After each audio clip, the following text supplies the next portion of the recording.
Hello दोस्तों, मैं और पतलू आ चुके हैं सुदय द्वारम गांव के हरिमुखी महादेव मंदिर के प्रांगण में। आज हम आपको बताएंगे कि इस बार यानी 2026 में महादेव पूजा कब से शुरू है। चलिए जानते हैं। इस बार महादेव पूजा 27 अक्टूबर से है। मुझे खुशी हो रही है कि महादेव पूजा 2026 लगभग 3 से 3.5 महीने दूर है।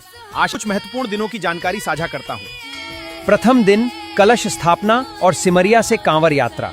दूसरे और तीसरे दिन आपको भव्य आरती और भागवत कथा सुनने एवं देखने का अवसर मिलेगा। और हाँ, चौथे दिन आपको बहुत मजा आएगा।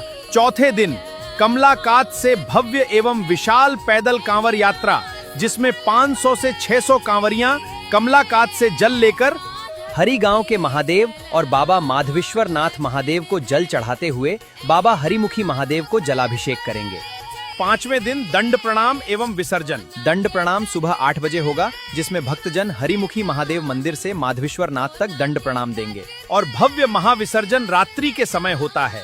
विसर्जन से पूर्व प्रभु के विदाई सम्मान में भव्य संध्या भजन में बाबा के भजनों पर झूमते हुए हम उन्हें विदाई देंगे। और हाँ, उपरोक्त सभी तिथि की जानकारी मिथिला पंचांग के अनुसार उपलब्ध है। विशेष जानकारी के लिए विश्वविद्यालय पंचांग अवश्य हर हर देखें। महादेव।